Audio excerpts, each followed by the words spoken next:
faire l'exercice d'exposer une méthodologie de traitement des vracs numériques avec d'une part l'expertise d'XDMAT sur les aspects conseils, accompagnement, méthodologie, et d'autre part l'expertise d'Everteam en tant qu'éditeur de logiciels avec ses technologies et ses outils d'analyse, de traitement et de gouvernance des vracs numériques. Et puis on conclura cette conférence par un bilan, une conclusion qui sera suivi, en fonction du temps qui nous restera, d'une phase de questions-réponses pour pouvoir répondre aux éventuelles interrogations que vous pourriez avoir pendant cette conférence. Pour des raisons de confort, comme ça a été dit par Léa, les micros seront à couper pendant le déroulement de la conférence. Le webinaire va durer à peu près une trentaine de minutes, je pense. N'hésitez pas à poser vos questions dans le chat, elles seront évidemment bien prises en compte. Et à la fin du webinaire, on pourrait réactiver vos micros et si ce n'est pas le cas, on reprendra les différentes questions et on y répondra avec Mathilde. Aujourd'hui, pour cette conférence, est présent Mathilde, que je vais laisser se présenter. Donc bonjour à tous, à mon tour de vous remercier d'être présent à ce webinaire qu'on présente avec Nourdine. Donc rapidement, je suis Mathilde Ferré, consultante en dématérialisation et archivage électronique chez XDMAT depuis un peu plus de 3 ans maintenant. Et auparavant, archiviste et records manager, je mène actuellement en pilote des projets de décommissionnement d'applications qui intègrent le fameux thème du vrac numérique. Donc, c'est la méthodologie qu'on vous présente aujourd'hui avec Nourdine. Elle est utilisée et éprouvée chez les clients actuellement côté méthodo. Et donc, pour tout ce qui concerne la présentation et l'outil d'Everteam, je passe la main à Nourdine. Merci Mathilde. Donc moi je me présente rapidement, je m'appelle Nourdine Lamreri, chez Everteam, je suis responsable de l'offre logicielle sur tous les aspects qui relèvent de la vision produit, de l'actualisation et du suivi de la roadmap, le suivi des besoins des clients, du marché, des évolutions du marché également. J'interviens beaucoup sur les aspects aussi autour des standards de notre secteur. Donc je vais suivre de très près les évolutions au niveau AFNOR, au niveau ISO, toutes les thématiques au niveau des différentes associations professionnelles.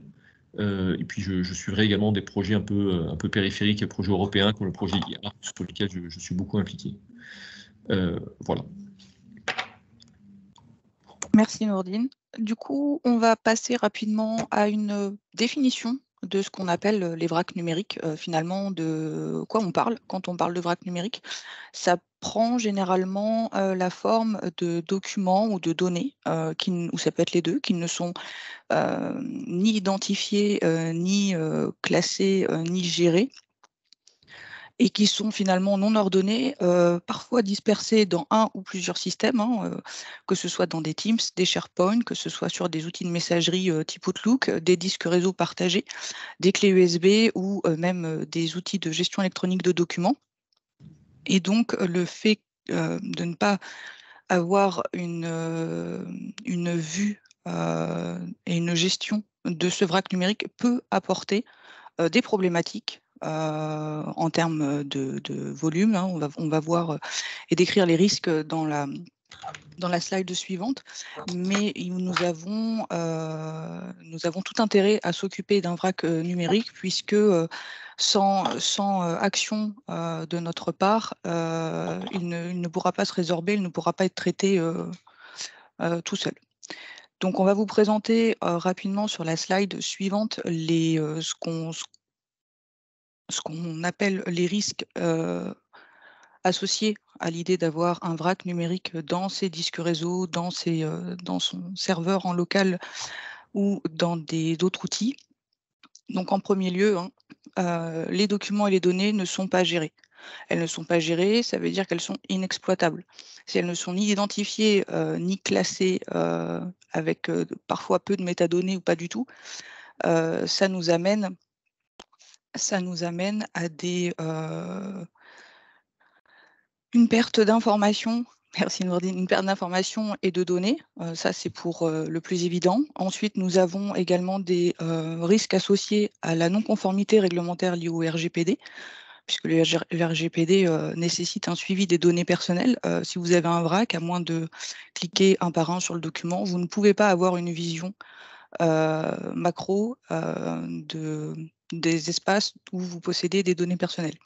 Un temps de recherche de l'information accru pour le collaborateur, ce qui induit une perte de temps. Et la perte d'information, ça peut se traduire à la fois sur une mauvaise action effectuée sur les documents, dans le doute, on supprime tout, ou parce qu'on ne va pas aller chercher l'information, on a quand même cette perte d'information pour les équipes métiers ou qui traitent la donnée.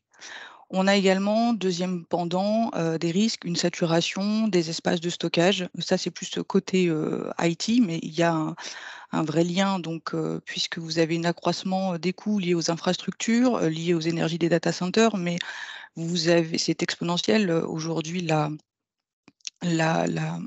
donnée et l'information et à un coût, même ne serait-ce qu'en gestion d'année en année, qu'en termes d'outils. Et évidemment, il y a un impact environnemental qui est derrière. Au-delà de ça, ça induit des risques juridiques. Si vous avez des auditeurs et que vous n'êtes pas capable de retrouver l'information qu'ils demandent, ça induit une possible amende ou une action corrective à mettre en place. Côté financier, de même, avec notamment les coûts des espaces de stockage, mais au niveau des pertes d'informations et de données qui peuvent avoir des impacts financiers selon les équipes. En termes de productivité, on l'a déjà dit. Du coup, c'est des pertes d'informations, un temps de recherche accru, et enfin une satisfaction client ou collaborateur qui est assez, enfin voilà, pour le coup, qui n'est pas satisfaisante. En revanche, une fois qu'on a mis tout ça donc, à plat, on a néanmoins les opportunités pour pouvoir gérer ce vrac. Les opportunités, c'est au-delà des gains financiers et des économies sur le long terme quand vous mettez en place une politique de traitement du vrac et des procédures associées. Les gains financiers et économiques se retrouveront donc à la fois sur les espaces IT, mais à la fois sur les données métiers en tant que telles. Donc une efficience, donc l'efficacité du collaborateur et une productivité accrue. On sait où aller chercher l'information dont j'ai besoin et je ne passe pas 20 minutes à la trouver. Et une maîtrise de l'information. La gouvernance de l'information étant très importante, c'est ce qui permet de pouvoir avoir la maîtrise des documents et des informations pour l'entreprise ou l'entité, qu'elle soit publique ou privée. Et on n'oublie pas la conformité réglementaire, on en parlait un peu tout à l'heure. Cette conformité réglementaire, donc avec la CNIL et les audits successifs, notamment au cours de l'année, c'est un sujet sur lequel vous pouvez être amené à vous positionner. Et donc, le fait de traiter un vrac numérique nous permet de se mettre en conformité par rapport au RGPD, mais également sur tout ce qui est, quand vous mettez en place une politique d'archivage électronique, tous les flux de cette entité sont pris en compte, qu'il y ait un vrac identifié et traité avec une gestion des documents facilitée. Donc ça, c'est le pendant. On a plus de risques à ne pas gérer un vrac numérique, et ça touche tous les domaines juridiques, financiers, métiers, que de ne pas pouvoir le gérer. Donc ça, c'est la première chose. On va prendre un exemple très concret dans la slide d'après, c'est l'entreprise Prodeco. Je vais laisser la main à Nourdine sur cet exemple. Sur cet exemple, en fait, on prend l'exemple d'une entreprise qui s'appellerait Prodeco, qui est une entreprise fictive. Et si on poursuit sur le propos de Mathilde, on se rend bien compte effectivement que finalement, gérer un vrac numérique, ce n'est pas une problématique isolée, ce n'est pas une problématique d'un seul service, c'est une problématique d'entreprise. Souvent, on a le sentiment finalement que, je ne sais pas, on est professionnel de l'information, on est records manager ou archiviste, et on a difficulté à gérer un référentiel, enfin un espace file system, on a le sentiment que c'est que notre problème. Mais finalement, quand on regarde bien, c'est aussi une problématique de l'informatique. L'informatique doit garantir à tout moment et de plus en plus la sécurité des données qui sont conservées au sein de vos organisations. Mais on leur demande aussi en même temps de réduire les coûts. Donc, grosso modo, on leur demande quelque chose qui est quasiment impossible. Le DPO, on va lui demander d'être conforme avec des réglementations extrêmement strictes sur des données qui parfois existaient bien avant que le RGPD s'applique, et donc avec des données personnelles qui peuvent être encapsulées, stockées aux dépens de l'entreprise. Et donc là, c'est une véritable galère d'identifier les documents à risque. Pour les collaborateurs, de plus en plus, face à l'accroissement des volumétries, ça devient très difficile de retrouver l'information. Elle est disséminée partout, souvent parfois mal classée, il faut bien l'admettre. En tout cas, c'est ce qu'on constate dans beaucoup d'organisations. Donc, retrouver et rechercher de l'information, ça prend de plus en plus de temps et ça devient très frustrant. Pour le management de l'entreprise, quelle que soit la nature de l'organisation, on est toujours dans cette idée d'être rentable, de maximiser le service qu'on délivre auprès de ses différents interlocuteurs, de réduire ses dépenses, de réduire ses risques. Mais faire tout ça en ayant des documents qui sont stockés n'importe comment, un peu partout, avec des accroissements qui sont finalement très peu maîtrisés, ça devient difficile. Les équipes métiers ont de plus en plus de mal à répondre aux clients et finissent par de moins en moins y arriver. Et pour le professionnel de l'information, archiviste, records manager, souvent une des missions clés, ce n'est pas la seule, mais une des missions clés, c'est de prouver la transparence, l'honnêteté, la licéité de l'entreprise dans sa démarche de destruction et, de manière plus générale, de pilotage du cycle de vie de l'information pour ne garder que le nécessaire, supprimer le moment venu en préservant, le cas échéant, la mémoire de l'entreprise. Et ça devient également, particulièrement dans les vracs numériques, très compliqué. Donc, lorsqu'on a du vrac numérique et dès lors qu'on prend conscience que l'information est partout et pas uniquement dans notre SAE, on est confronté inévitablement à gérer les vracs. Alors, soit on met la poussière sous le tapis, soit finalement on prend à bras le corps le problème. Ça devient le cas aujourd'hui. On est passé à une époque où il n'est plus possible de mettre la poussière sous le tapis concernant le sujet des vracs numériques. Les volumes sont trop importants. La pression réglementaire est beaucoup trop forte. Les attaques de cybersécurité ne font que croître année après année, même si sur 2022, je crois qu'il y a eu une petite accalmie par rapport à 2021. Enfin bref, on est sur un paradigme nouveau sur lequel les entreprises maintenant doivent impérativement se pencher. Et c'est pour cela qu'on propose aujourd'hui avec Nourdine une méthodologie standard qui est déjà appliquée auprès de nos clients actuellement et qui regroupe 4 grandes étapes et qui sont applicables à tous les contextes de vrac numérique, quelle que soit l'organisation. Donc en premier lieu, il s'agit d'analyser. La première étape, avant toute chose, c'est d'analyser le vrac, donc en faisant un diagnostic, en posant à plat, en regardant les volumes, en regardant les doublons, en regardant les formats, le nommage, est-ce que c'est classé, est-ce que c'est identifié, est-ce qu'il y a des métadonnées associées. On va également regarder les référentiels et les procédures internes qui sont déjà en place. Est-ce qu'on peut trouver des informations sur une valeur probante de documents ou de données qui seraient présentes dans le vrac? Est-ce que les équipes ont connaissance de ces référentiels ou même des documents à valeur probante présents dans un vrac? Et donc, à l'issue de cette analyse, une fois qu'on a posé à plat et qu'on a regardé dans tous les espaces ce qu'il en était, on fait des points de recommandation et des points d'attention. Donc ça, c'est vraiment macro, au niveau macro, la première étape d'analyse qu'on fait.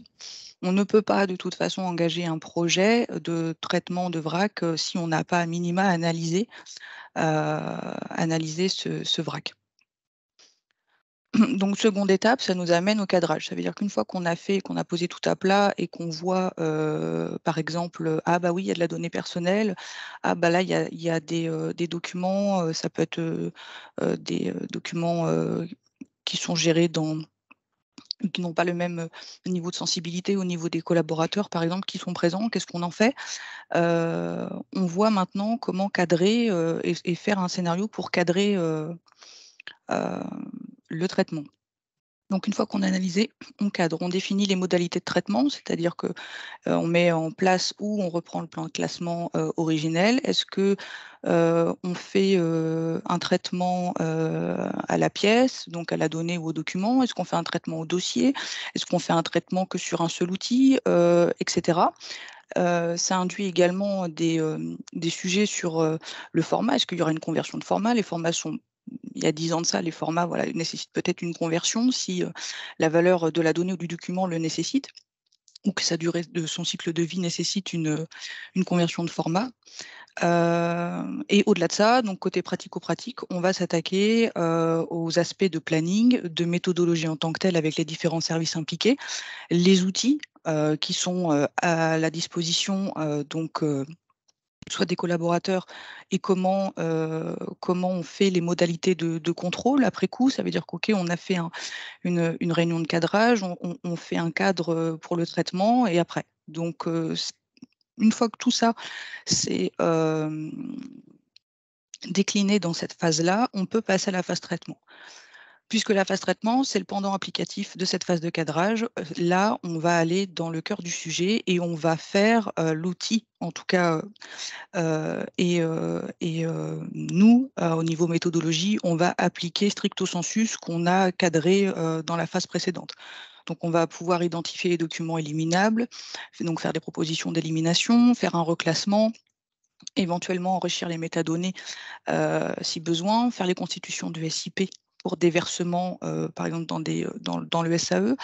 Ça peut être aussi sur le fait de, s'il y a une grosse volumétrie sur des choix sur un prestataire qui effectue des contrôles qualité. Ça peut être également sur des phases de recettes et de tests techniques pour savoir si entre l'existant et la cible, le traitement est efficient. Une fois qu'on a fait ce traitement, on pourrait se dire qu'on est à la fin du projet, mais ce serait oublier la 4e étape qui est de prévenir. C'est-à-dire qu'une fois qu'on s'est engagé à analyser et à traiter, on est censé ne plus avoir le vrac numérique identifié au départ. Néanmoins, ça peut revenir très très vite. Si vous êtes beaucoup à utiliser par exemple des disques réseau partagés, chacun de vous ayant une convention peut-être de nommage différente, une utilisation à des moments différents, votre propre arborescence. Donc, une fois qu'on a traité, il faut qu'on prévienne. Il faut qu'on fasse cette action de prévenir. Et cela passe par des actions de gouvernance de l'information et de politique d'archivage harmonisée. C'est vraiment l'étape idéale pour vraiment revoir les référentiels, les procédures internes, élaborer de nouvelles procédures si besoin, sensibiliser aux bonnes pratiques via des supports de communication, via des réunions, via un accompagnement également. Et puis, il y a les aspects de formation qui peuvent passer par du e-learning. Grosso modo, voici les 4 grandes étapes qu'on vous détaillera après dans les slides suivantes, mais c'est la méthodologie qui est appliquée aujourd'hui et qui se combine très très bien avec l'outil Discover. Si on poursuit sur concrètement comment tout ça pourrait s'articuler, on va regarder rapidement sur la première étape, la phase d'audit, qu'on pourrait appeler l'analyse initiale ou l'audit initial, comment tout ça pourrait fonctionner. Dans le cas d'un outil comme Everteam, comment on va procéder? On a une brique qui s'appelle Everteam Discover, qui est en fait une brique d'analyse de vrac numérique qui est capable de se connecter à différents types de vrac. Ça peut être un disque réseau partagé, ça peut être un système métier comme SAP ou un autre type de système métier, type ERP ou CRM. Ça peut être une messagerie, alors messagerie Exchange, on-premise ou même Office 365. Hein. Ça peut être du SharePoint. Ça peut être du SharePoint on-prem ou ça peut être du SharePoint également online. OK ? Donc, comment va fonctionner l'outil? On va aller directement dedans pour essayer d'illustrer un peu le propos. On va relancer mon avis URL, on va se connecter, on va se mettre en plein écran. C'est un outil qui, par nature, est vide. C'est une coquille vide. Et lorsque vous vous connectez à l'outil, la première chose à faire, c'est finalement de définir des espaces de données, donc des vracs numériques sur lesquels vous voudriez vous connecter. Dans mon exemple, je me suis connecté à plusieurs types de vrac, un Exchange Online, un SharePoint Online, le SAE d'Everteam et puis un serveur de fichiers. Okay. Si je clique sur une de ces sources, le système m'indique les paramètres qui me permettent de connecter à cette source, m'indique les actions que je vais réaliser dessus et le niveau d'analyse. Le produit permet d'offrir différents niveaux d'analyse. Soit j'analyse le vrac numérique en m'arrêtant au niveau 1, c'est-à-dire j'analyse uniquement les propriétés, le nom des fichiers. Soit je vais jusqu'au niveau 2. Dans ce cas-là, je vais analyser également et extraire le contenu textuel des fichiers. Soit je vais jusqu'au niveau 3. Et dans ce cas-là, je vais essayer de détecter des données remarquables, des données qui sont importantes pour moi dans le fichier. Ça veut dire que je vais peut-être essayer de détecter des données personnelles, des données métiers, des données clients, des données projets, peu importe. Différents types de données qui m'intéressent et qui ne sont pas des métadonnées que je retrouverai dans les propriétés du fichier, que je retrouverai dans l'arborescence ou dans le nom du fichier, mais qui sont vraiment perdus dans le corps du fichier et je vais pouvoir analyser tout ça. Lorsqu'on a paramétré la source et qu'on valide, le système se met à lancer son indexation. Il peut indexer des centaines de milliers de fichiers à l'heure.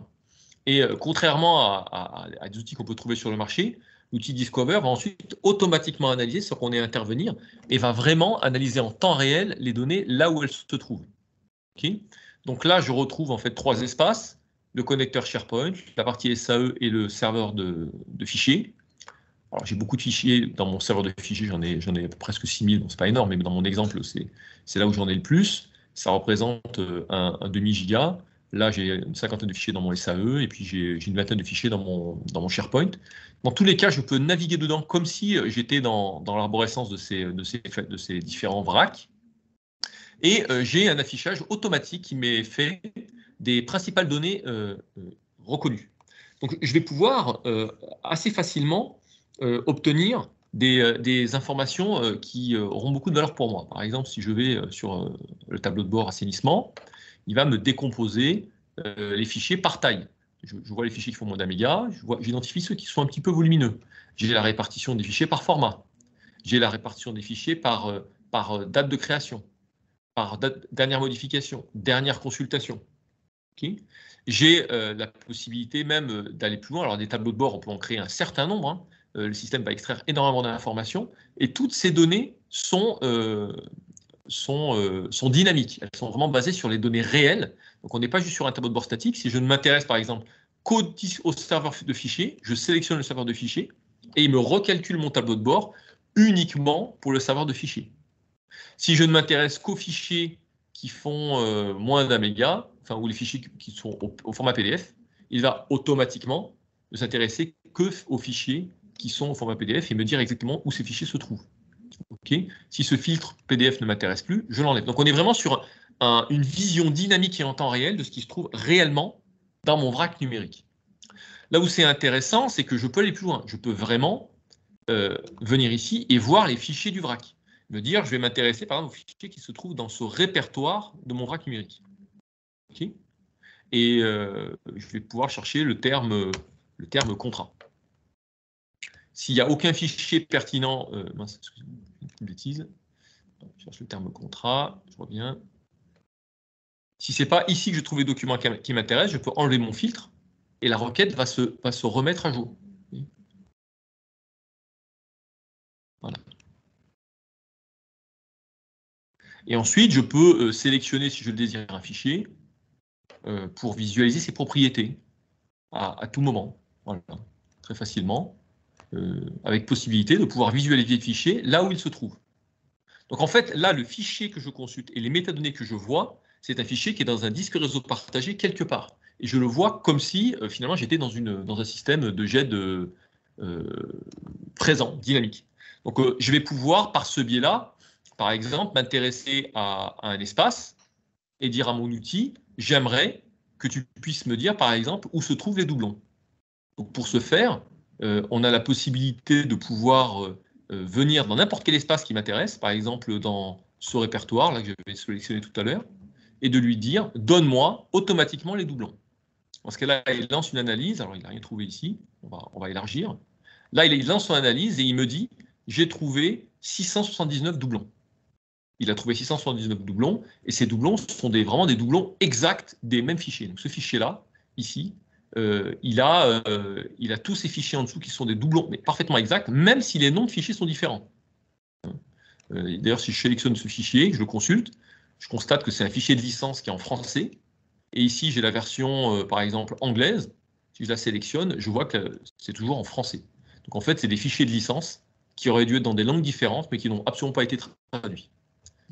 Donc ça, je vais pouvoir détecter les doublons. Je vais pouvoir également détecter des niveaux de risque.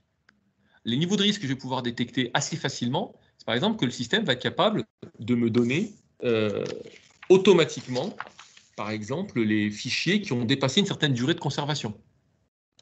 Ou il va être capable de me donner, on va le voir ici, si je reviens en général, on a des sondes qui permettent de m'indiquer le ratio de données personnelles que j'ai dans mon système. Il va me dire, dans tous les documents qu'il y a dans la base, voilà, j'ai une partie de mes documents qui contiennent de la donnée personnelle, j'en ai 5323, et une partie qui n'en contient pas, 161. Donc j'ai quand même beaucoup de documents qui potentiellement contiennent de la donnée personnelle. Comment fonctionne l'outil? En fait, on a créé des sondes sur différentes données personnelles génériques que l'on explore, qu'on utilise pour explorer vos données. Alors après, on peut éventuellement affiner et rechercher des données personnelles qui sont propres à votre contexte, mais ça vous donne déjà un indicateur. Vous dites, attention, là, je suis quand même en risque sur ce côté-là. Il va nous donner les fichiers vides, les fichiers qui sont chiffrés, les fichiers qui sont en erreur. Il va être capable de détecter également les formats de fichiers obsolètes, hein, et nous donner vraiment une arborescence extrêmement détaillée des formats de fichiers. Enfin, pour terminer sur cette partie audit, on est capable de faire des analyses assez pointues. Hein. On peut faire des analyses assez pointues sur les données. On peut faire même des tableaux croisés en lui demandant, par exemple, sur la date de création des fichiers et sur les formats fichiers, je demande au système, donne-moi la décomposition par année des différents formats de fichiers. Vous remarquez que, par exemple, pour les PDF, il me donne vraiment la version du PDF. Donc, je sais que dans mon système, plus les années ont évolué et plus finalement j'ai eu une réduction du nombre de fichiers au format PDF 1.2. J'en ai eu 200 en 2010, j'en ai eu 110 en 2012, j'en ai eu 23. Après un grand nombre d'années, j'en ai presque plus eu. J'ai eu un pic de fichiers PDF 1.2 en 2019. Et j'ai ça pour tous les formats qui sont stockés dans mon système. Et ce qui est intéressant, c'est que ce n'est absolument pas des tableaux statiques, hein, c'est des tableaux dynamiques. C'est-à-dire que si je clique sur ces 123-là, je m'intéresse aux 123 fichiers PDF 1.2 qui ont été déposés en 2019, je clique et je vais me retrouver avec ces fichiers qui vont être là et que je vais pouvoir ensuite explorer et consulter. Voilà. Donc on peut aller assez loin pour estimer le niveau de risque, estimer le potentiel d'assainissement dès la phase d'audit. Je vais revenir sur la présentation pour pas passer toute la présentation webinaire exclusivement sur ce point-là. Mais ce qu'il faut noter, c'est que c'est des audits qui vont avoir comme capacité, avec très peu d'implication de la part de nos clients, et en allant au-delà de ce que feraient des outils comme Archifiltre ou des outils techniques comme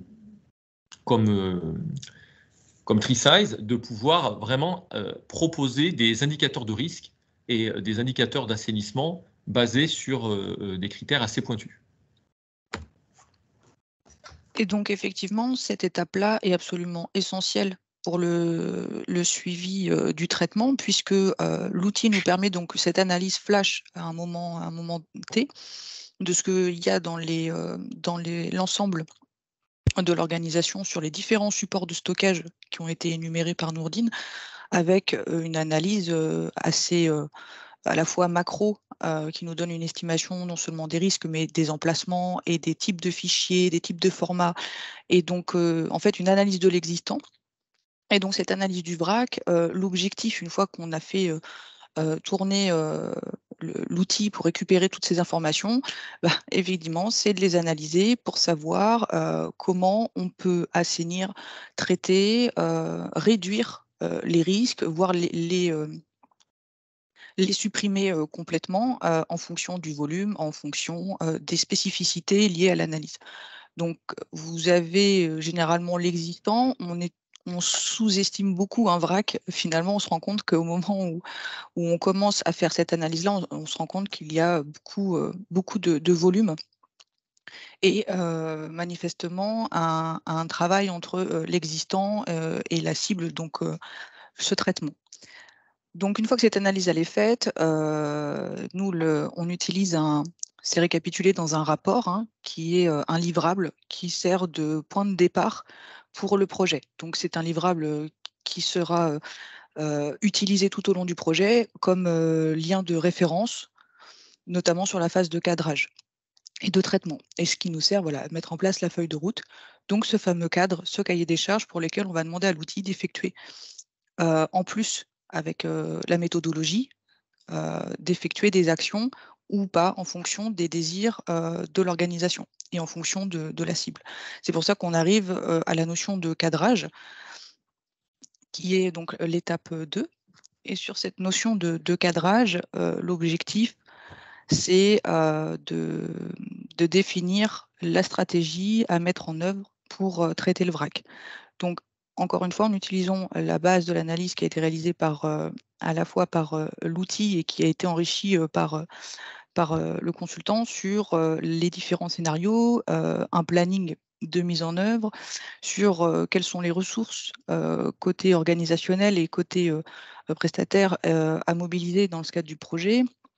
Quels sont les outils à votre disposition et à notre disposition pour faire un cadre exhaustif, le périmètre de la réalisation, est-ce qu'il y a des règles spécifiques à créer pour, par exemple, la mise en place d'un test pilote? C'est fortement recommandé d'avoir un lot pilote pour tester à la fois la méthodologie et le scénario qui sera retenu sur un lot pilote qui sera testé et recetté à l'issue du traitement et de mettre en place les règles de contrôle qualité. Une fois que tout ça c'est organisé dans un cahier des charges, un rapport de cadrage, on peut se lancer dans la phase du traitement. Donc, c'est très important d'avoir ce livrable-là précédemment sur ce cadrage, puisque ça va définir les critères on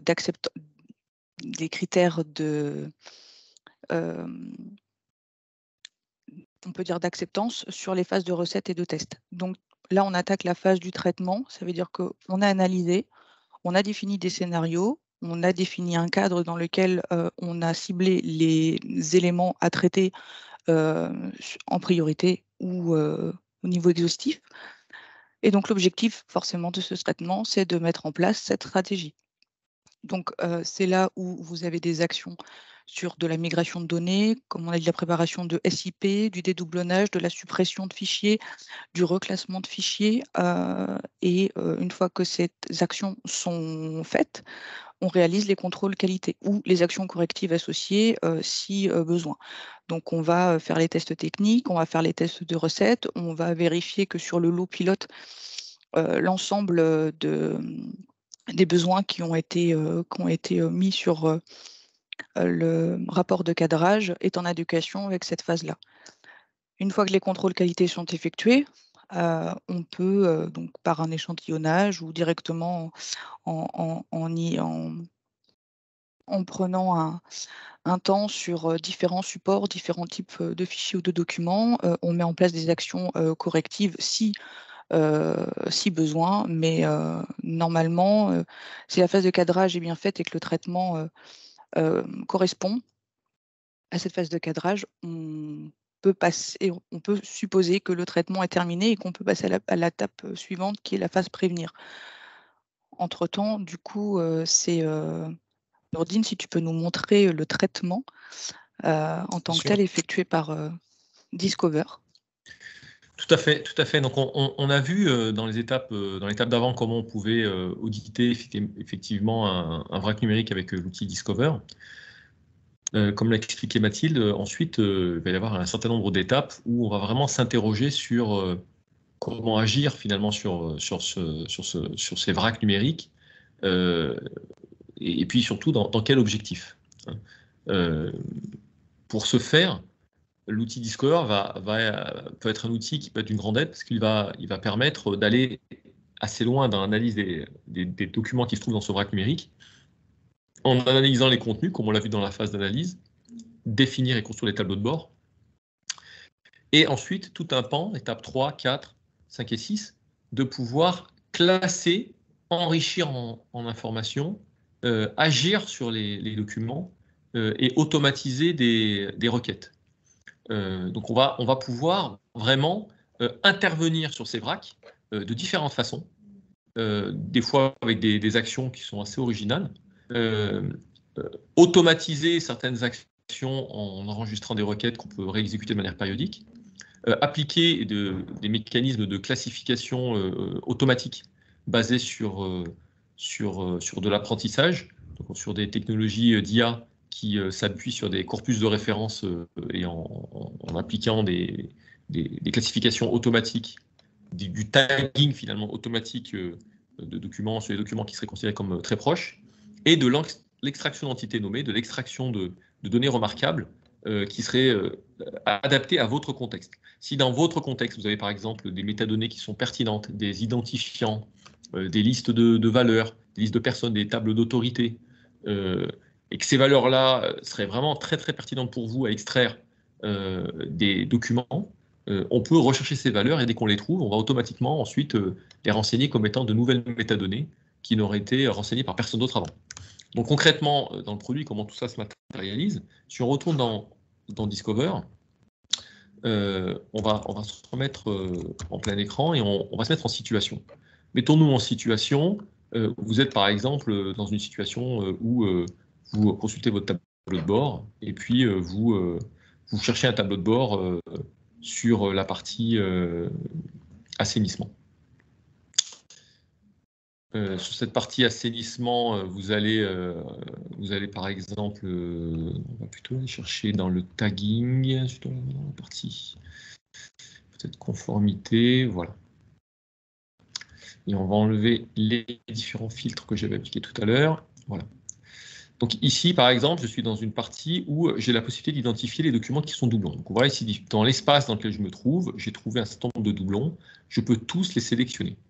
Si j'applique ce filtre, automatiquement, ces doublons qui ont été identifiés, le système va me dire où ils se trouvent. Donc déjà, je sais que dans mon disque réseau, dans mon vrac numérique, mes doublons sont dans mon serveur de fichiers et ils sont principalement dans le répertoire A classé, dans le répertoire Corporate Drive, et il y en a aussi dans le User Personal Home Drives.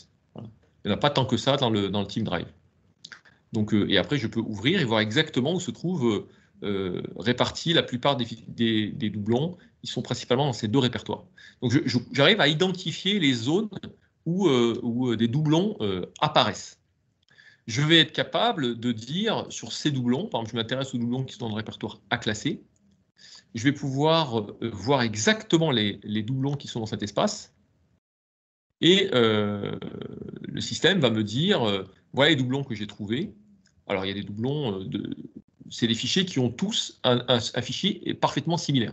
Donc je pourrais tous les sélectionner, prenons cet exemple, je pourrais tout à fait ensuite réaliser des actions. Alors quelles actions sont possibles? Parmi les actions disponibles, je peux les taguer, je peux leur associer des métadonnées supplémentaires de différentes natures, je peux leur indiquer un service d'appartenance, un positionnement dans un plan de classement, une annotation, un tag. Je peux, comme ça, définir tout un ensemble de métadonnées que j'aurais configurées dans l'outil. J'ai la possibilité également de pouvoir les déplacer. Je pourrais tout à fait dire, ils sont dans le disque réseau partagé, dans le serveur de fichiers à un certain endroit, je veux tous les mettre à un autre endroit. Mais je pourrais aussi tout à fait les déplacer pour les mettre dans un système totalement différent. Je pourrais les déplacer de mon disque réseau partagé pour les mettre dans un SharePoint. Ça, c'est tout à fait possible. Je pourrais pas les déplacer, mais les copier. Donc, je les laisse là où ils sont, mais j'en fais une copie que je déplace ailleurs. Je pourrais les exporter. Dans ce cas-là, on a plusieurs formats d'export, XML, CSV, Excel et puis JSON. J'ai la possibilité de les supprimer, si jamais le droit m'est accordé, mais je pourrais tout à fait dire que ces fichiers n'ont plus rien à faire ici, je les supprime. Je pourrais les convertir en PDFA. Je pourrais les gouverner, je pourrais leur appliquer un type de document sur lequel ensuite une DUA va être calculée automatiquement. Tout ça, on le verra un petit peu plus tard. Je peux les mettre de côté dans un panier. Donc, je choisis un panier de sélection. Je choisis un existant, par exemple, qui s'appellerait doublon. Voilà, j'en ai déjà un. Et si j'enregistre, ils vont être déplacés dans ce panier pour être traités plus tard. Je pourrais tout à fait également les envoyer vers un système d'archivage. Donc, si j'ai un SAE, ça peut être un SAE Everteam ou un autre SAE, on-premise ou dans le cloud, tous ces fichiers vont être pris et être envoyés dans le SAE. Je peux démarrer un petit workflow, par exemple un workflow de suppression, de conversion PDF ou tout type de workflow que j'aurais besoin de mettre en œuvre. Et puis des actions d'extraction de métadonnées dynamiques. On peut faire de l'enrichissement, c'est-à-dire lire le contenu des fichiers et extraire de l'information en dynamique sur un lot que j'aurais retenu. La puissance du produit, c'est que toutes ces actions que vous voyez ici, je peux tout à fait les réaliser de manière automatisée. Parce que là, j'ai réalisé une requête où j'ai détecté tous les doublons qui se trouvent dans le répertoire à classer. Je peux lui dire, cette requête, je veux l'enregistrer. Je vais l'appeler doublon. Je vais lui associer une action qui va être, par exemple, de les taguer ou de me notifier par mail, par exemple, ça pourrait aussi être ça. Mais je peux dire, par exemple, je vais les taguer. Je vais les taguer comment? Je vais les taguer en disant que c'est des doublons. Voilà. Je vais dire que cette requête, qui va être un bot, en fait, je vais le lancer une fois par jour et je vais l'enregistrer. Ça veut dire que sur cet espace, tous les documents de type doublon qui sont dans le répertoire à classer, automatiquement, tous les jours, l'outil va les rechercher. Dès qu'il va les trouver, va réaliser l'action que je lui ai demandée. L'action que je lui ai demandée, elle est un peu pas très intéressante. Je pourrais par exemple les envoyer, je pourrais être notifié par mail. Par exemple. Dans ce cas-là, je peux compléter le mail que je veux recevoir. Et donc, à chaque fois qu'un nouveau doublon va être identifié dans ce répertoire, je vais être notifié par mail. Et donc, on comprend là toute la puissance du produit. Je peux définir n'importe quelle requête, l'enregistrer, définir n'importe quelle périodicité, définir n'importe quelle action, et automatiquement, celle-ci va se réaliser de manière automatique. Et donc, on va, par des mécanismes de règles, finalement complètement piloter le cycle de vie. Le cycle de vie qu'il y a dans le système. Okay. Parmi des actions également possibles de traitement, on a la possibilité de pouvoir réaliser des OCR sur les images. On a aussi la possibilité, je ne l'ai pas évoqué tout à l'heure, mais d'appliquer aussi la détection de doublons proches, qui est une fonctionnalité extrêmement puissante du produit. La détection de doublons proches, c'est une fonction qui permet de détecter des doublons qui sont proches à 80-90%. Ça peut permettre de détecter, par exemple, les différentes versions d'un document. Quelque chose d'assez difficile à faire, hein, c'est de détecter, par exemple, quelle est la dernière version d'un fichier pour éviter que les utilisateurs utilisent la mauvaise version. Donc ça, l'outil pourrait tout à fait le faire. Voilà. Et on peut également réaliser des actions d'enrichissement et des actions de traitement et de classification automatique en utilisant des technologies qu'on appelle des catégoriseurs ou des classifieurs. Alors, je ne l'ai pas configuré ici, mais on peut créer la catégorisation automatique par des règles. C'est ce qu'on a vu à l'instant quand j'ai créé mon petit composant basé sur une requête, une action et une périodicité. Mais je peux aussi faire une classification automatique par apprentissage, dans ce cas-là, qui va permettre de classer automatiquement les documents en fonction de leur proximité avec des documents qui auraient déjà été typés. Si j'ai déjà des documents qui sont considérés comme des factures, s'il trouve un PDF inconnu qui ressemble beaucoup aux factures, il va automatiquement dire ce document est une facture, sans que vous ayez rien à faire. Donc ça, c'est aussi une fonction extrêmement puissante du produit. J'en resterai là sur la partie traitement et puis on pourra le réévoquer ensuite sur les phases de questions-réponses. Donc effectivement, on voit vraiment toute la puissance de cet outil et qui peut être porté sur les données personnelles. Hein. On l'a bien vu avec les doublons, mais ça peut être très bien sur les données personnelles. Vous demandez à l'outil, vous cherchez les mails, les adresses, vous faites une analyse. Dans l'instant, après l'analyse flash, vous avez une vision macro et micro de l'ensemble des données personnelles répertoriées dans vos espaces. Et ensuite de les taguer, et ensuite de faire soit du reclassement, de la suppression, un workflow, n'importe quelle finalement action qui aura été décidée en phase de cadrage. Donc ça, c'est vraiment le client qui choisit ce qu'il souhaite faire de ces éléments. Nous, on fera des propositions. Ce qui emmène, une fois cette phase de traitement terminée et l'outil ayant fait le travail, cette phase de prévention qui est absolument primordiale pour finir un projet de traitement de vrac numérique. C'est comment mettre en place des actions concrètes pour éviter de nouveau ce cas de figure. Donc, il y a une mise en situation d'accompagnement au changement des collaborateurs qui peut tout à fait se faire donc avec des mises en place de réunions, de fiches de bonnes pratiques, de formation auprès de e-learning avec des sessions spécifiques ou la mise en place de procédures spécifiques sur le cas du vrac numérique, par exemple, ou de politique archivistique globale avec les référentiels de gouvernance documentaire donc à mettre à jour, puisque souvent, il suffit de pas grand-chose hein, pour traiter et mettre à jour les référentiels de gouvernance, donc le tableau de gestion, Thésaurus ou autre. Et une fois que cette étape-là est effectuée, il y a également cette volonté d'éviter de tout faire porter ces actions-là sur les collaborateurs.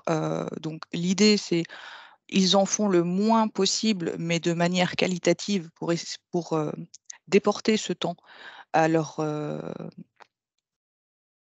métier propre, donc au cœur de métiers pour lesquels ils travaillent. Et donc, pour les professionnels de l'information, c'est à la fois le garantie d'une bonne gestion du fonds documentaire. Néanmoins, une fois que ces étapes-là sont faites, il faut une véritable cohérence sur la mise en place, l'accompagnement et le suivi. Ce qui nous amène à des bénéfices, puisqu'une fois que vous avez fait ces 4 étapes-là, l'idée, c'est d'avoir sur ce peut-être un exemple sur le pilotage du cycle de vie sur Nourdine, sur ce que Oui. sur la donnée, notamment sur le fait de mettre à jour ou d'appliquer ce référentiel de conservation sur via Discover, par exemple. Tout à fait, tout à fait. Alors on va regarder ça. Effectivement, ça c'est aussi un des aspects importants de l'outil Discover vis-à-vis des vracs numériques, c'est que on est capable d'appliquer un pilotage des cycles de vie sur les objets, les documents qui se trouvent dans le vrac numérique directement. Ça, c'est une fonctionnalité extrêmement puissante du produit qui nécessite également un accompagnement expert hein, sur cette approche, parce qu'on a besoin, classiquement, quand on est sur un pilotage de cycle de vie, on va voir ça un petit peu au niveau produit, on a besoin d'une part de définir un référentiel de conservation, et donc là, au niveau des outils et parties, on a un module dédié pour ça. Donc si vous avez un référentiel de conservation dans un SAE existant, ou dans un fichier Excel que vous auriez au sein de votre organisation, on peut l'importer directement dans le produit. Et ensuite, dès qu'il est importé, le système va l'importer, voilà, comme ça, hop. Et puis, il va vous dire les différents types de documents qu'il a trouvés. Voilà, compte rendu de réunion, correspondance, courrier, documentation, analyse des besoins, voilà, des différents types de documents que vous pourriez importer. Quand vous les avez importés, ensuite, vous allez les trouver dans un module qui, lui, vous présente votre référentiel de conservation. Vous allez pouvoir administrer. Okay. On va se mettre en langue française, ce sera mieux. Voilà.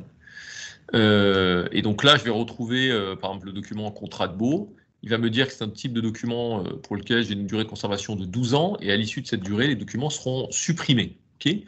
Donc c'est un module qui est puissant parce qu'en fait, on peut gérer un référentiel arborescent qui peut embarquer un workflow de validation des typologies de documents, qui embarque aussi des notions de gestion de version. On peut comme ça avoir, par exemple, pour le contrat de baux, avoir différentes versions qui sont applicables à des périodes différentes. S'il n'y a pas de rétroactivité de l'application des durées, ça peut être pratique. Il y a un moteur de recherche, le module est entièrement web, accessible en lecture seule, ou en administration pour les personnes qui administrent le référentiel. Lorsque ce référentiel de conservation a été conçu, ensuite, il est utilisable directement sur vos vracs. Alors comment? Il est possible de synchroniser ce référentiel de conservation avec vos tableaux de gestion, avec l'outil Discover. Et ensuite, l'outil Discover va être capable, en fait, d'appliquer et de suivre les durées de conservation des documents qui se trouvent dans vos vracs. Juste avant de vous le montrer, je vais juste rapidement évoquer le point qu'avait évoqué Mathilde tout à l'heure. C'est vrai que j'avais oublié de le faire et c'est important. On détecte, comme je l'avais dit, bien entendu, les données personnelles, on le voit ici, et on détecte même le détail des données personnelles pour les différents fichiers. Donc on est vraiment capable, dans tout ce qui relève de la conformité RGPD, et particulièrement du sujet du maintien en conformité, on est vraiment capable d'aider les entreprises à s'assurer que les données qui sont dans leur vrac restent alignées avec les obligations de l'entreprise au regard du registre de traitement qui est défini par l'entreprise au sens RGPD du terme, j'entends. Voilà. Ça peut aussi être utile pour aider à répondre aux questions des ayants droit, aux requêtes des ayants droit. Donc c'est un outil qui peut être très pratique sur ces aspects-là. On ne va pas rentrer plus dans le détail, mais par exemple, si je m'intéresse aux documents qui contiendraient un email, il y en a 10, je les sélectionne. Alors c'est 10 documents qui contiennent un email dans le répertoire à classer, c'est ce que j'ai ici. Je peux venir ici, il va me montrer les 10 documents concernés, je vais pouvoir cliquer dessus, je vais pouvoir visualiser le document PDF, bien sûr, mais il peut être relativement long et je vais avoir beaucoup de difficultés à trouver où se trouve le fameux mail qui a été éventuellement détecté. Et donc là, l'outil est capable de me dire, je peux te montrer le texte de cet email, donc en mode vraiment investigation, et dans ce mail, je vais pouvoir t'aider à détecter les deux mails. Deux mails ont été trouvés, c'est ces deux-là. Et si je clique dessus, automatiquement, il rebondit à l'endroit dans le texte où le mail a été trouvé. Donc, une fois ici, et l'autre mail était là, une fois là. Voilà. Donc c'est un outil qui peut être extrêmement puissant aussi pour auditer vos contenus existants. Voilà. Ça étant dit, on va revenir sur la gestion du cycle de vie. Sur la gestion du cycle de vie, on a un tableau de bord dédié. Donc en tant que tableau de bord, c'est le tableau de bord gouvernance qu'on a ici. Et on va voir que l'on a une visibilité. Alors on va enlever les filtres parce que c'est un peu trop restrictif. Je ne clique pas au bon endroit là. Attendez. Ici. Voilà. Le bord gouvernance. On va laisser charger. Alors, Noureddin et Mathilde, je me permets juste d'intervenir. Nous avons beaucoup de questions dans le chat. D'accord, il est 15h25, donc voilà. Ouais, merci beaucoup. Si on veut avoir le temps de répondre aux questions sans déborder trop. Très bien. Donc merci, là, on a les différents types de documents qui ont été détectés. On retrouve les contrats de baux que je vous ai montrés tout à l'heure. On a une prévision des dates d'élimination prévues. Donc ça, c'est une fonction qui est quand même très puissante. Le système nous dit les documents qui seront candidats à la suppression en 2025, en 2029, en 2030, en 2031 et après. Si je choisis contrat de baux, il va me donner quelque part le planning d'élimination que de ce type de documents directement ici. Et ce qui est intéressant, c'est qu'après, je peux même aller ici. Je n'ai que les documents de type contrat de baux. Je peux venir ici, cliquer et voir dans les métadonnées les différentes données de gouvernance qui ont été enrichies par Discover, qui complètent en fait les métadonnées standards qui appartenaient au fichier lui-même. Donc ça, c'est les métadonnées propriétés système classiques qu'on a dans le fichier. Et nous, on les a complétées avec des métadonnées de gouvernance qui automatiquement, lorsqu'on a appliqué contrat de baux, a calculé la date d'élimination prévue. Je ne vais pas aller plus loin là-dessus, mais ce qu'il faut comprendre, c'est que vous pourriez même aller jusqu'à une gouvernance directe des documents qui sont dans vos vracs numériques, proposer des moteurs de recherche directs pour la consultation, suivre l'évolution des données personnelles. Et donc forcément, tout cela nous amène à... On avait le pendant des risques tout à l'heure. Là, pour le coup, avec tout ce que nous a été démontré au niveau de la méthodologie, au niveau des capacités fonctionnelles de l'outil, on a les bénéfices associés. Voilà. Donc en termes de bénéfices, on retrouve un peu le pendant de ce qu'on s'était dit en introduction, c'est-à-dire qu'on va retrouver les documents beaucoup plus vite qu'on ne les retrouvait par le passé parce qu'on a un moteur de recherche extrêmement puissant qui peut rechercher sur plusieurs sources en simultané et avec des métadonnées, des critères de recherche beaucoup plus précis. On va pouvoir faire un suivi des données personnelles qui sera beaucoup plus fin. On va pouvoir aller beaucoup plus loin également dans la réduction des volumes. On va pouvoir gérer le cycle de vie, pas uniquement sur les silos documentaires, mais également dans les espaces qui sont dans les vracs, ce qui permettrait d'identifier par exemple des données, des documents qui ont une grande importance, qui devraient peut-être être déplacés dans un SAE. On va pouvoir, de manière générale, rentrer de plein pied dans une logique de gouvernance globale du capital informationnel, qui est un peu l'objectif aussi lorsqu'on parle du traitement de vrac numérique. C'est de comprendre ce que l'on a et de savoir ensuite comment mieux le gérer. Donc finalement, pour vous finaliser ce webinaire, sur cette dernière slide, vous avez donc la présentation de la méthodologie détaillée utilisée par XDMAT dans ce cas de figure de traitement de vrac numérique, associé à l'outil d'Everteam. Rapidement, on va reprendre les 4 étapes et on finira du coup sur cette slide. Au niveau de l'analyse, donc on récapitule, on a un audit flash fait par Discover, XDMAT analyse les référentiels, les procédures internes et toutes les informations qu'on a pu récupérer grâce à l'outil, ce qui donne lieu à des recommandations et des points d'attention pour l'entité, pour l'organisation. Et cette analyse flash permissive donc par l'outil. Nourdine, je te laisse du coup la main sur... Tout à fait, l'analyse flash, en fait, elle va permettre déjà d'analyser un grand panel de sources, File System, SharePoint, Exchange, des systèmes de gestion, de la donnée, de la base de données, de générer les tableaux de bord en automatique et d'obtenir des indicateurs avec une très faible application des clients. Ce qui est souvent une demande forte, c'est d'obtenir des résultats rapides qui permettent de comprendre le stade où l'entreprise est par rapport à son vrac, avec finalement un niveau d'application minimum. Qui donne lieu, une fois qu'on a fait, du coup, comme on avait dit, qu'on a fait cette étape-là, on définit une méthodologie et les règles applicables sur une feuille de route et on émet également le planning projet avec les ressources associées, le coût, la définition des plans de classement, est-ce qu'il y a du mapping éventuel, les règles de nommage donc, ou des conversions qui ont une importance pour la phase de traitement et la phase de prévention, évidemment en termes de politique de la gouvernance de l'information. On va également, dans cette phase de cadrage, choisir les métadonnées ou de les enrichir ou de... Concernant sur les différents supports, ça peut être sur de la donnée en tant que telle ou sur des documents. On va définir les modalités de contrôle lors des phases de test technique et les phases de recettage, avec également en prime la détermination d'un lot test. C'est très important. Une fois que ce lot test est défini et qu'on est tous d'accord sur le scénario à attribuer au projet et à la phase de traitement, cette troisième phase de traitement, du coup, est à grande majorité couverte par l'outil Discover. Néanmoins, il y a toute une partie cartographie, mapping, recettes et suivi opérationnel donc, qui est effectuée au niveau méthodologique avec par XDMAT, appuyé évidemment sur l'outil Discover sur la phase de traitement.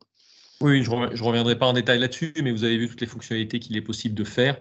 On a vraiment la main, on est vraiment en lien avec les vracs numériques sur lesquels le produit est connecté, ce qui permet de faire des traitements croisés sur l'ensemble des vracs, de pouvoir les enrichir, de pouvoir les assainir, de pouvoir les déplacer de manière dynamique par des traitements égrenés, ciblés ou par des traitements en masse à partir d'une seule et même plateforme.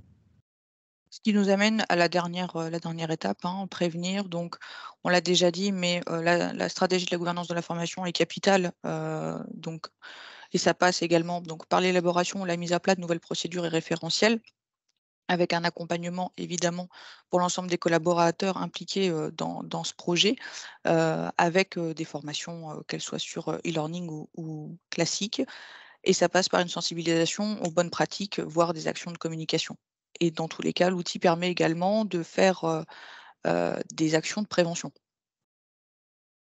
Tout à fait. Donc là-dessus, le produit Discover, lui, va vraiment être capable d'étendre finalement votre politique de conservation, votre référentiel de conservation, au-delà finalement du SAE, au-delà des limites que vous aviez par le passé, vraiment en étant capable de l'appliquer, si besoin, directement au sein des vracs numériques. Ça présente plusieurs avantages. Soit ça va permettre d'avoir une action beaucoup plus fine, beaucoup plus précise sur la présence des fichiers dans les file systems, donc garder le temps nécessaire et supprimer le moment venu. Soit ça va permettre d'identifier des fichiers qui sont précieux pour l'organisation et qui ne sont peut-être pas à l'endroit où ils devraient être, soit des documents qui sont à risque et que l'entreprise conserve sans trop se poser de questions et qui nécessiteraient des traitements particuliers pour en réduire le niveau de risque ou la nocivité. Voilà.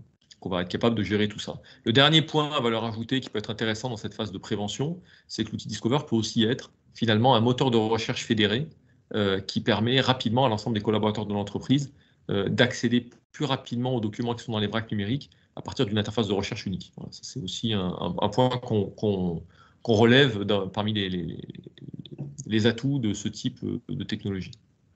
Donc voilà, là, toute cette méthodologie, c'est à la fois l'expertise d'XDMAT qui apporte sur la méthodologie le lien avec l'organisation, tous les procédés et les règles archivistiques, plus toutes les capacités liées à l'outil d'Everteam qui nous permet de faire un traitement. Et donc cette fameuse méthode simple et outillée de traitement et de gestion d'un vrac numérique. On a un petit peu dépassé. Oui. Oui, alors je vous propose de passer aux questions. Pour les personnes qui doivent nous quitter, puisque c'était 15h30 au départ, bon, c'est un sujet qui est riche, donc voilà, c'est normal qu'on ait un peu dépassé. Il y aura le replay, il suffit de m'envoyer un mail et je vous envoie le replay et le support de présentation avec grand plaisir. Donc voilà, vous pourrez réécouter la fin avec les réponses aux questions. Alors, si ça vous va, Noureddine et Mathilde, je vous lis les questions. Les premières questions, je les prends dans l'ordre, il y en a eu pas mal. Alors, la première question, c'était de Monsieur. Bienvenue. L'outil peut-il localiser les PDF non ossérisés et les ossériser? L'outil il peut détecter des PDF. Alors, il peut convertir des PDF images en PDF. Il peut faire de l'OCR sur des PDF images. Enfin, je vais répondre exactement parce qu'en fait, la manière dont notre produit va fonctionner par défaut, c'est qu'il va détecter des documents qui sont des PDF images et il va automatiquement extraire le texte pour être capable ensuite de pouvoir le traiter dans notre outil. Okay ? Si on veut le convertir, si on veut convertir le fichier en PDF texte, ça, on peut aussi le faire, mais on doit ajouter dans l'architecture du logiciel une brique externe, une brique ABI, qui réalisera la conversion en PDF texte. Dans la plupart du temps, ce qu'on nous demande surtout, c'est de récupérer le texte du PDF image pour pouvoir ensuite faire de l'analyse dessus, de l'extraction, de la recherche, tous les éléments que je vous ai montrés juste avant. Alors, les deux questions suivantes concernent les doublons. Alors, on a la question sur quelles données se base la recherche des doublons? Et après, on a la question peut-il supprimer les doublons? Il peut, je peux déjà répondre à la deuxième question parce que la réponse est. Oui, je pense qu'il y a eu des réponses entre-temps à ces questions. Mais... Oui, on peut supprimer les doublons, donc ça c'est certain, on peut les déplacer, toutes les actions que je vous ai montrées sont possibles sur les doublons. Comment les doublons sont détectés? En fait, le produit permet de détecter 3 types de doublons. Il permet de détecter ce qu'on appelle les doublons exacts. Donc là, c'est des doublons qui sont basés sur l'ensemble du binaire. Le nom du fichier, les propriétés du fichier, le contenu du fichier. Donc c'est deux fichiers qui sont parfaitement identiques, qui ont les mêmes propriétés, le même nom, le même contenu, au pixel près.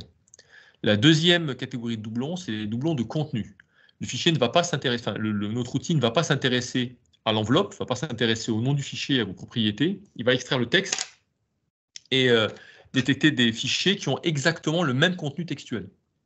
Donc on peut avoir des fichiers qui ont des propriétés différentes, éventuellement des noms différents, mais leur contenu textuel est parfaitement identique. Donc là, c'est des doublons de contenu. La troisième catégorie de doublons, c'est ce qu'on appelle les doublons proches. Les doublons proches, c'est des documents qui ont des termes remarquables identiques. C'est un peu comme le principe de ça parlera aux plus anciens d'entre nous. C'est un peu comme une fiche perforée. Vous voyez, quand vous prenez un document, c'est comme si quelque part, on analyse le document et on détermine les trous qui détermine l'identité de ce document, les mots les plus pertinents, les plus remarquables pour ce document. C'est un algorithme chez nous qui permet de faire ce travail. Il détermine les termes remarquables de ce document en le comparant avec les mots utilisés dans l'ensemble du corpus. Donc il va déterminer certains mots qui sont vraiment remarquables pour ce document. Et il va comparer les autres documents, et dès lors qu'il va trouver deux documents qui ont une fiche perforée, c'est-à-dire des termes remarquables localisés dans le document au même endroit, ou presque au même endroit, il va considérer que c'est des documents qui sont des doublons proches. Alors quel type de doublons peuvent être des doublons proches? Ça va être par exemple la succession des versions d'un document. Un même document qui a été modifié plusieurs fois, donc toutes les versions d'un document. Donc c'est intéressant parce qu'après, les doublons proches, on peut les trier par date, et on va savoir quelle est finalement la dernière version d'un document, ce qui est très précieux parce que les versions antérieures sont des documents extrêmement risqués. Ils peuvent être utilisés par des collaborateurs en pensant que c'est la dernière version, alors que ce n'est pas le cas. L'autre manière de l'utiliser, c'est pour détecter tous les fichiers du même type. Si vous avez, par exemple, 500 factures, vous savez que c'est des factures. Vous avez 1000 fichiers PDF. Et dans ces 1000 fichiers PDF que vous ne connaissez absolument pas, il faudrait cliquer dedans et les regarder pour savoir ce que c'est, le système va vous dire il y en a 250 qui sont des doublons proches des 500 factures que l'on connaît déjà. Pourquoi? Parce que les factures ont des contenus très très proches les uns avec les autres. Ce n'est pas vraiment des versions, mais c'est des contenus proches. Donc il va détecter que c'est des documents, ces 250 PDF, c'est aussi probablement des factures. Donc ça va vous aider à typer les documents plus vite en détectant en automatique par cette mécanique de doublon proche. Donc voilà les trois méthodes: doublon exact, doublon de contenu et doublon par terme remarquable identique, qui constitue un peu une fiche d'identité comme une empreinte finalement du document sur la base du contenu. Alors, je passe aux questions suivantes. On va essayer d'être concis parce qu'il y en a pas mal et l'heure tourne. Il y avait ensuite des questions sur les dossiers vides. Est-ce qu'on peut supprimer les dossiers vides et est-ce qu'il est possible de dézipper? Ça, c'était une question de monsieur. Il est possible de dézipper, mais il est aussi possible d'analyser le contenu de fichiers composites. On est capable d'analyser le contenu d'un zip en considérant ce qui se trouve dans le zip comme étant des fichiers totalement indépendants. On est capable d'analyser aussi un PST, un fichier PST. On peut aussi analyser un email avec, en MSG avec les différentes pièces jointes. Donc on peut aussi rentrer dans des objets composites pour analyser ce qui se trouve à l'intérieur.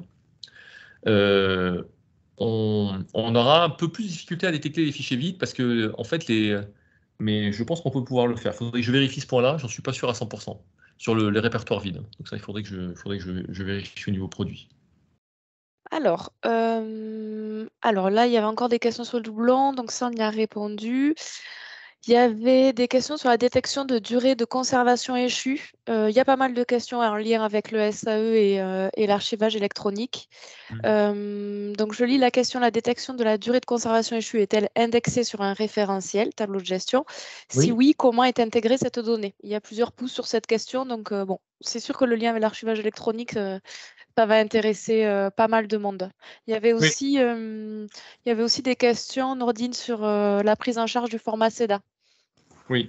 Alors sur le référentiel de conservation, nous, Discover a un module embarqué, je l'ai montré tout à l'heure, Policy, qui gère les durées de conservation. Il peut être récupéré à partir d'un fichier Excel, saisi directement via l'interface du produit.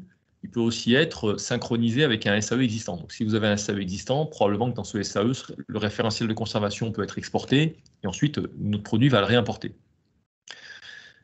Ensuite, dès qu'on a ce référentiel qui est déclaré dans Discover va être capable d'appliquer le référentiel de conservation sur les objets qui se trouvent dans les vracs et déterminer le cycle de vie. On va être capable également de vérifier si un fichier doit passer, par exemple, d'un file system au SAE, s'assurer que les métadonnées attendues par le SAE ont bien été renseignées. Quand on gère l'outil, il gère le statut de gouvernance et il va dire: est-ce qu'un document est prêt à être gouverné? Quand on vient ici, vous voyez, il vous dit il est prêt à être gouverné, il est en attente d'information, il est en erreur de gouvernance. Donc en fait, ça, c'est des contrôles qui nous alertent sur ce que le SAE attend.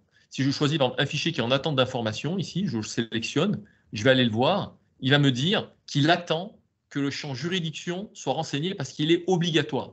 il est obligatoire pour qui? Il est obligatoire pour le SAE qui va recevoir ce document.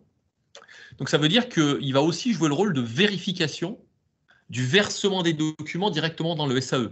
Donc ça veut dire que quand on utilise Discover, en fait, on n'est pas obligé de générer un SIP pour l'importer dans un SAE.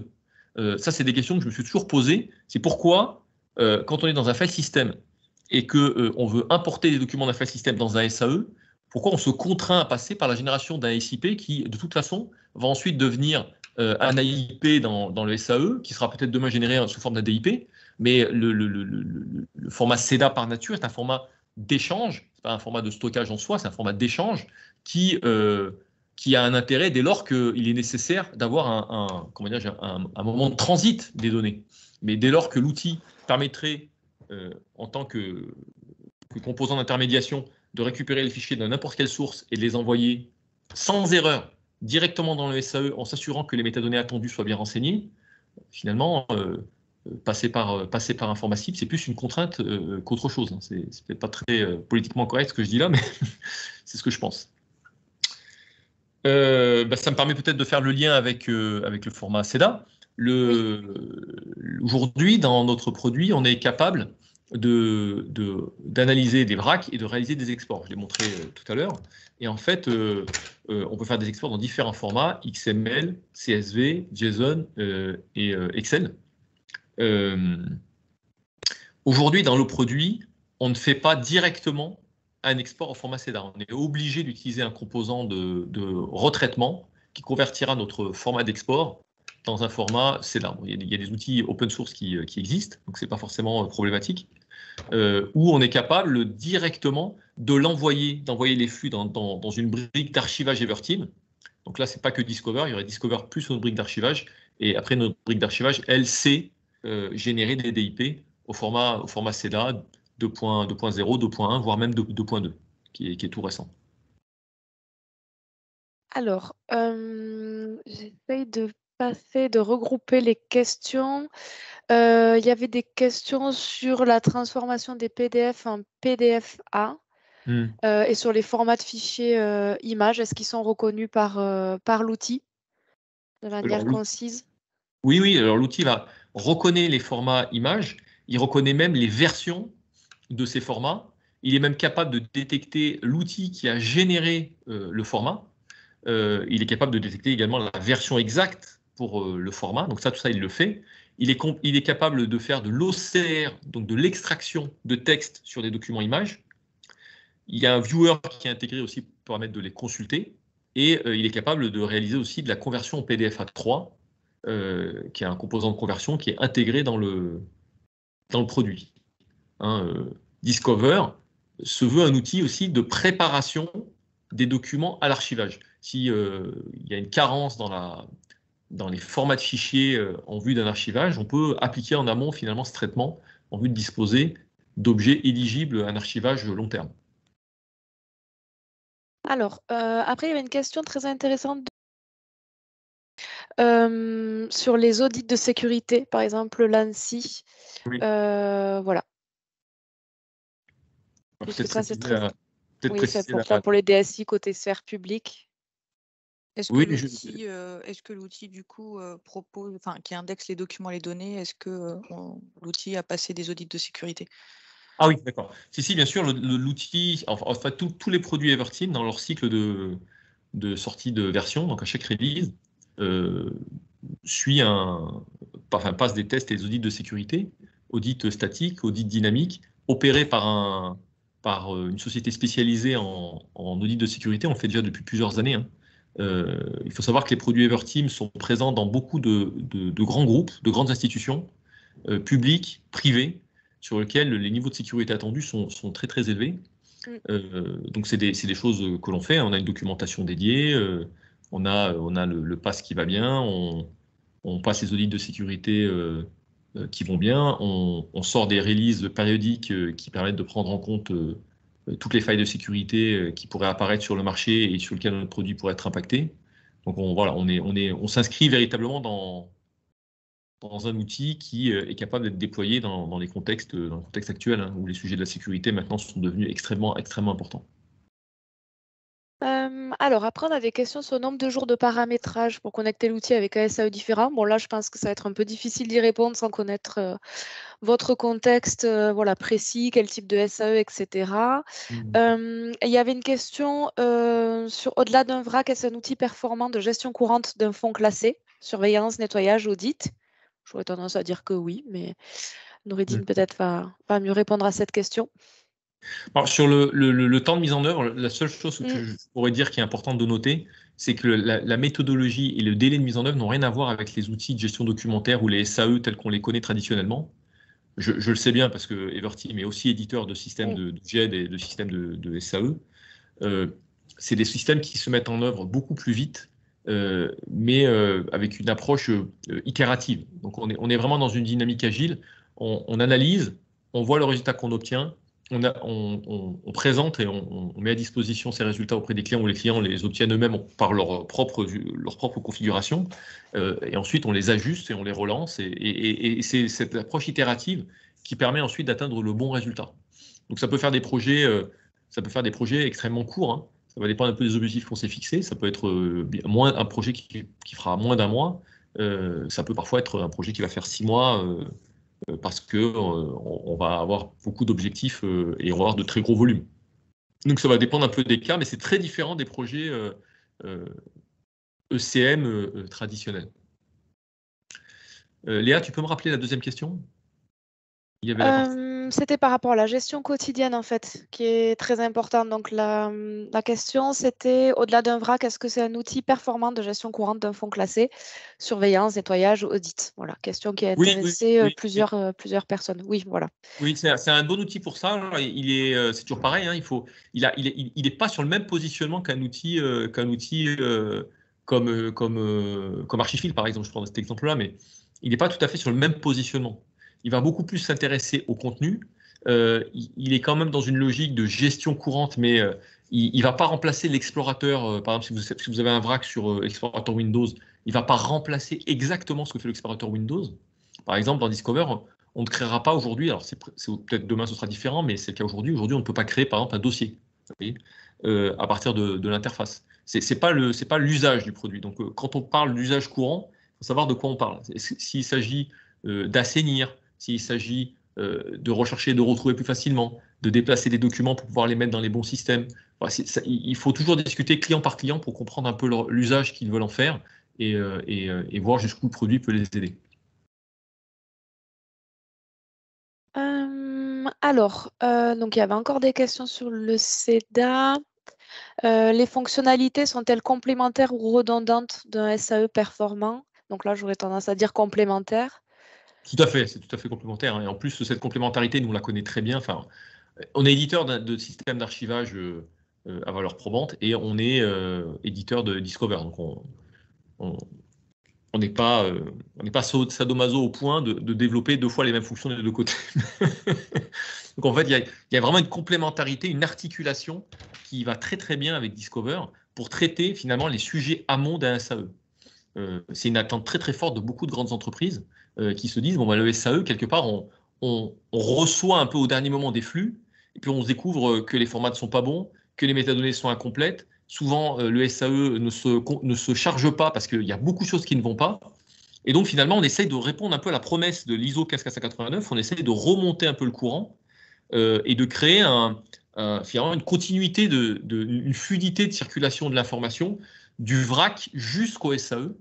Donc, dans le produit, par exemple, on ne propose pas une intégration directement avec notre produit. On propose une intégration avec ce qu'on appelle Ah mince, j'ai fermé la fenêtre. On propose une intégration avec ce qu'on appelle un preservation store, c'est-à-dire un système de préservation qui peut être un produit Everteam ou qui peut être un produit concurrent. Ça pourrait être du marché, ça pourrait être Vitam, ça pourrait être Spark, ça pourrait être, je ne sais pas, n'importe quel autre produit, Xeliance. Donc on récupère des objets, on les prépare, on les enrichit en métadonnées, on s'assure qu'ils sont conformes à ce que le SAE attend, et ensuite de manière automatisée, lorsque tout est bon, on peut les verser. Alors, j'ai des questions sur les coûts du logiciel, mais ça peut-être, je vous propose voilà, de vous rapprocher d'Everteam ou de me contacter. Je routerai vers Everteam pour les questions de coûts. On avait plusieurs questions sur les volumes.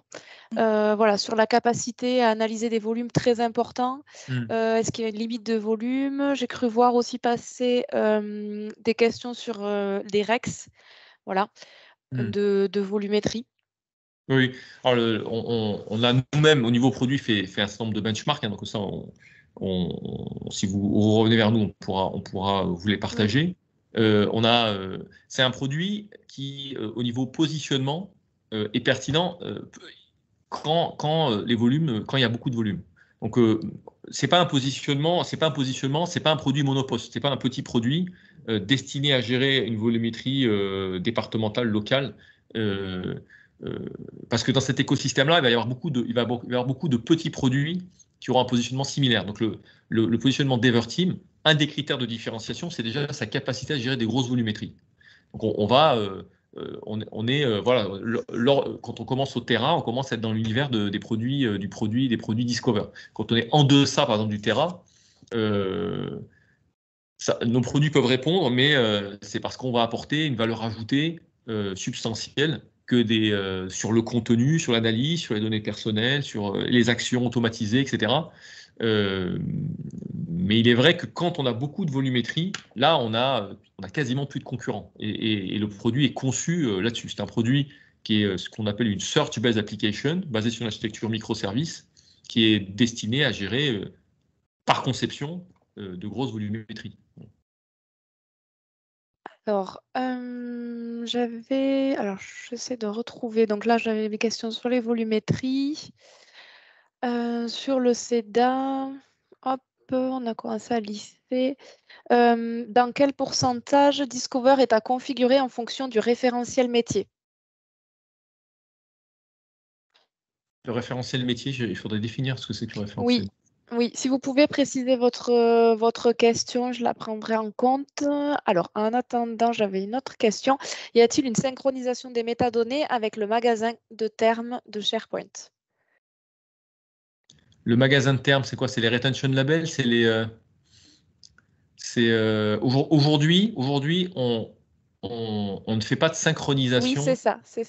On fait des exports, réimports. Je vous dis, on peut le faire avec Office 365. Donc, on peut exporter notre référentiel qui est réimporté après dans SharePoint pour gérer les labels de rétention. Et on peut lire après, quand ils sont appliqués sur les objets dans SharePoint, nous, après, on peut les lire. On lit les métadonnées standards et les métadonnées custom et les métadonnées business. Enfin, on lit toutes les métadonnées et on les lit et après, on est capable de réaliser des actions dessus. On écrit très peu dans SharePoint. On va plutôt lire ce qui s'y trouve et être capable de réaliser des actions. Par exemple, on peut geler des documents dans SharePoint. On peut déplacer des documents de SharePoint. On peut supprimer des documents de SharePoint. Okay, donc, on peut rechercher, bien sûr, des documents dans SharePoint. On peut enrichir en trouvant des métadonnées complémentaires. On peut faire pas mal de choses. Et pour la partie retention label, enfin la partie label de rétention, on passe par un format intermédiaire. On fait une synchronisation, mais on ne fait pas une synchronisation temps réel en passant par les API. Hop. Alors, je crois qu'on a fait le tour de toutes les questions. J'en ai peut-être loupé. Non, je ne crois pas. Alors, j'ai un nouveau message de bravo. Merci. Ah ben, merci beaucoup. Surtout merci à Noédine et Mathilde. Alors, si vous avez des questions de manière générale sur la méthodologie projet, n'hésitez pas à m'envoyer un mail. Je routerai en interne et on pourra répondre à vos questions. Et si ça concerne plutôt le logiciel, idem, et je routerai vers l'équipe Everteam. Alors, si vous avez une dernière question, n'hésitez pas, c'est le moment de la poser. Sinon, on va vous libérer. Donc, j'ai reçu pas mal de mails de demandes d'enregistrement et de support. Donc, ça arrivera là d'ici la fin de semaine. Je répondrai à tous les mails.